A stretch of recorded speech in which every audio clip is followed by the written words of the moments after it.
It is time for our problem of the day. Oh, I want to look at the cat. She's a doctor. That's a sloth. How about a cat? Yeah. Do you want to do a cat, a leapfrog, or a sloth? Well, I know, Jana. That one was wake. That's the wake. This one? The wake up animal, like that. This one? Yeah, let's do it. Alright. We can do the other one. I love it. Aw, Maya, that's so cute. Good The pick. baby sloth.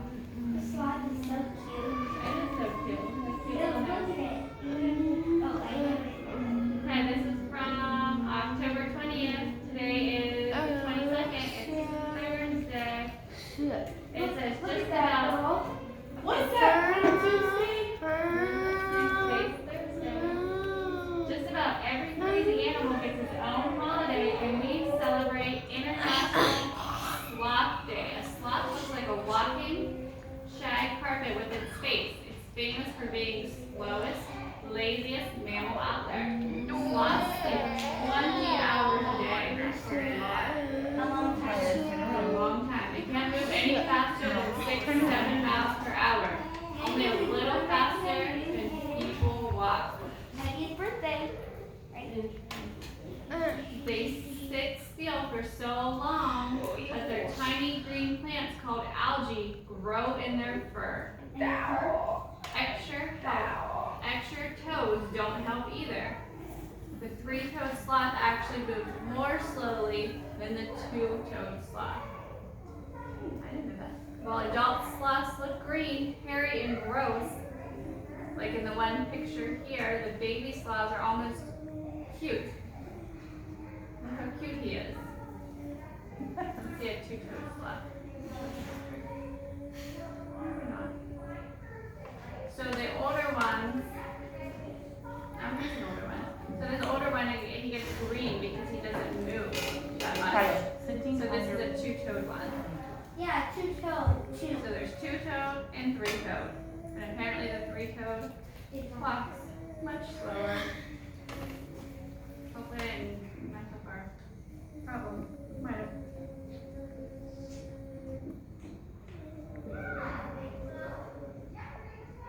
One is. Does anyone remember The one is. how long they sleep? 20 hours. So they move really slow. And they sleep a long time. So here's our question. Who has the most toes on one foot? A two-toed sloth or a three-toed sloth? Or you? The two one. Has the most toes? One of them has the most. I only have one toe on my one foot. So it's definitely not your foot. So who has more toes? Two toes or three toes? Yeah. Not big toes. Oh, I just saw big toes. Jody's like, oh my gosh. Can we not record that start again?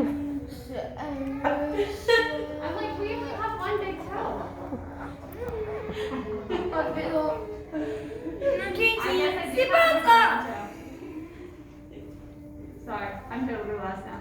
That is hilarious. So everybody has 5 toes. Can you walk faster than a sloth? Just barely. They only have 3 toes or 2 toes. That's hilarious. Kaya, that's So we have the most toes. The 3 toes is the next most. And then the 2 toes are the fastest of the sloths. Okay. Remember on Tuesday we learned about decimal points and we learned about place value for our decimal points. We learned about the 10th place, the TH, and the 100th place with the TH. Yes? Oh my goodness, I can't even type today. We're going to watch this video about decimal place value. We're going to review the paper we did on Tuesday, and we have a new one for today. What's our new paper? I'll show you. It involves coloring. It's exciting. Welcome to Math Antics. In this video, we're going to learn how decimal place value, as that name suggests, is related to regular place value. So be sure to watch our video about that if we haven't already. We're listening for. In that previous video, we learned how to count using just 10 different digits and number places that represent different size groups. For example, if we needed to count 235 apples, we use different number places for counting by ones, by groups of 10, Boy, you by boss. the digit 2 in the hundreds place represents 2 hundreds. Boy, you boss, The dude. tens place represents 3 tens, or 30. And 5 in the ones place represents 5 ones, or just 5. It's a pretty amazing system of division. It only has 10 digits. Those digits can be reused with different combinations. Jolly boy, Counting boss. under 0. Love boy, boss. But, as amazing as it is, there's just one little problem with the number system so far. What if you don't have a whole apple? In the place value video, we only learned how to count whole amounts, or what we call Shivering whole numbers. soon, Which is shivering the set of numbers you soon. get if you start with 0, and then count by ones, 1, 2, 3, 4, and so on. But there are things besides whole amounts. It's possible that you just part of something, like just part of an apple. And that means they're in between amounts. You might have 1 apple or 2 apples, but you could also have something in between them, like 1.5 apples. How can the base 10 number system handle situations like that? The answer is decimal places. Addition. Decimal places are a way of extending the base 10 number system so that it can represent amounts that are in between whole amounts. Decimal places are just like regular number places, except that instead of using them to count groups, we use them to count parts or fractions of things. See how the base 10 system is extended with decimal places? Let's look at the pattern of number places that we saw in the last video. We started out with a number place for counting things one at a time. And when we hit the limit of counting with it, we used another number place on the left side of it for counting groups of 10. By combining those two number places, we could count from 0 all the way up to 99. But when we needed to count beyond that, we used another number place on the left side of it for counting groups of 100. And when those places were maxed out, we added a place for counting by groups of 1,000, and then by groups of 10,000, and so on. See the pattern? Each time we added a new number place, it was located to the left of the previous one. And each Remember we went over this on Tuesday. If we go to the left, it gets bigger. If we go to the right, the number gets smaller. So these are the digits of a bigger place value. If we go further left, but on the right, they get smaller. Each time, it represented groups that were 10 times larger than the previous one. Since the amounts that our number places represent get bigger and bigger as we go to the left, it makes sense that number places for counting smaller amounts, like parts of something that are less than 1, will need to go on the right side of the next place. That's where the decimal places are. And just like the whole number places can go on forever to the left, and bigger groups, the decimal number places can go on forever to the right, counting smaller and smaller parts, fractions. We need a direction, and then we know which place is which. If they all look the same, or worse, if they're invisible, and how do we know which digit goes in which place? That's an excellent question. We do have a problem now that number places can extend in both directions. Before, when we had only whole number places that extended in just one direction, to the left, we knew that the place that was furthest to the right was always the ones place. But now, we know that number places can extend in both directions. So we need a new way to tell which place is which. What we need is a point of reference, a place that we always start from. Now for that, we use a special symbol called the decimal point, which in the United States looks just like a period. Basically, the decimal point acts as a separator. It separates the number places that are used for counting whole values, which are on the left side of the decimal point, from the number places that are used to count fractional values, which are on the right side of the decimal point. We did this on Tuesday. We wrote our decimal point and we went tens, hundreds, thousands. And that's why you don't see a decimal point in every number. If there's no decimal digits in the number, like in the whole number 25, then you don't need to show the decimal point. It's safe to assume that the digit farthest to the right is in the ones place. Of course, you could still show the decimal point if you wanted to, since it's always immediately to the right of the ones place. But if there's no decimal digits, then you don't need to separate them from the whole number digits. If a number does have decimal digits, then we call it a decimal number. And the decimal point helps us quickly recognize which digit is in the ones place. So this is the ones, this is the tens.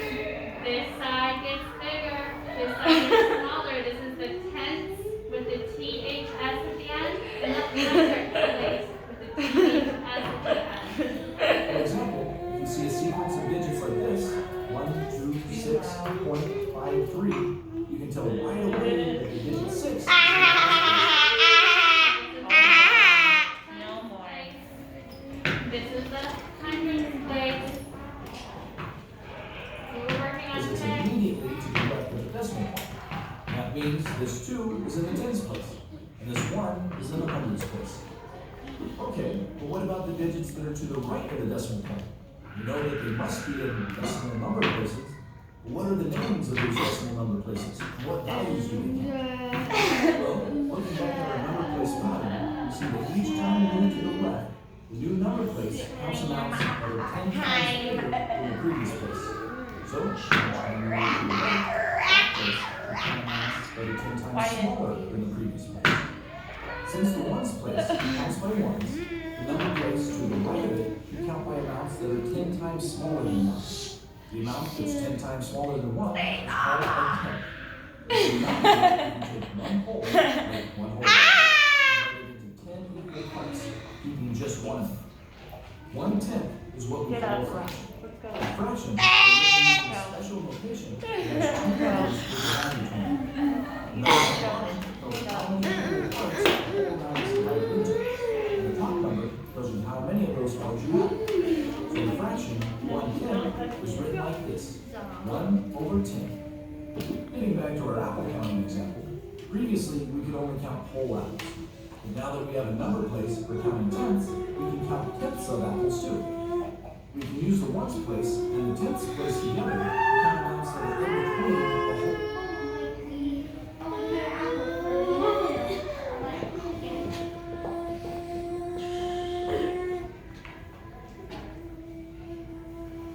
You get, if you take a whole, you keep on going to the right. And each time, they count amounts that are 10 times smaller than the previous amount. So this is the So, tenth the place. tenths place counts fractions that are a tenth of 1, and the next number place over count amounts that are 1/10 of a tenth. 1/10 of a tenth is called 100. And it's the fraction of it if you take a tenth and then divide it into 10 equal parts. It's a very small fraction, and it's called 100 because it's the same fraction you get if you take a whole and divide it up into 100 parts. So its fraction form looks like this: 1/100. Just like tenths can be used to represent amounts that are in between the 1. So we're gonna focus on tenths place and hundredths place.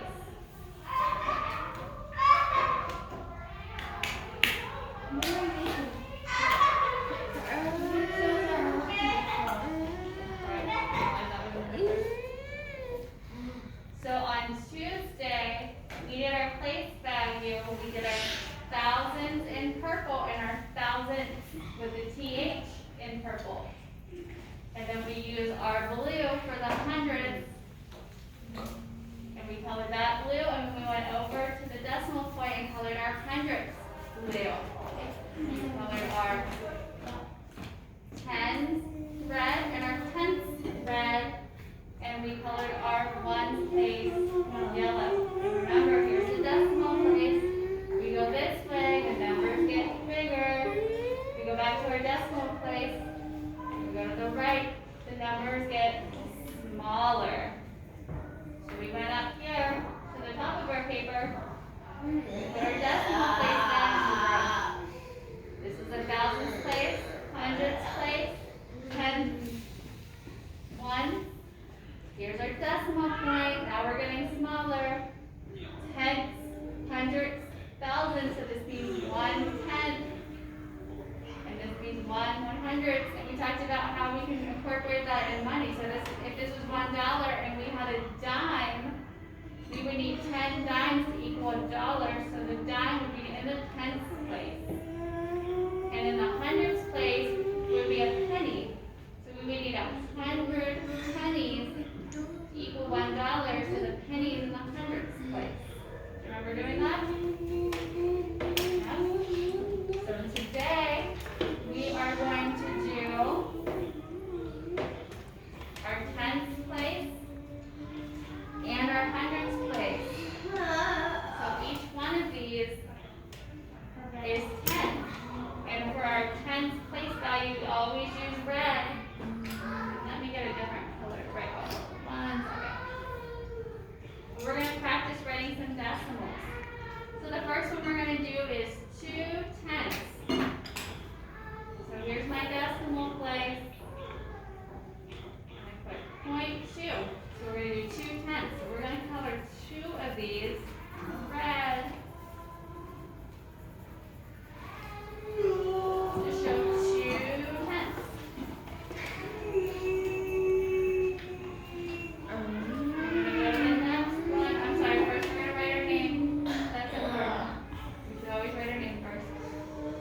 Move it down.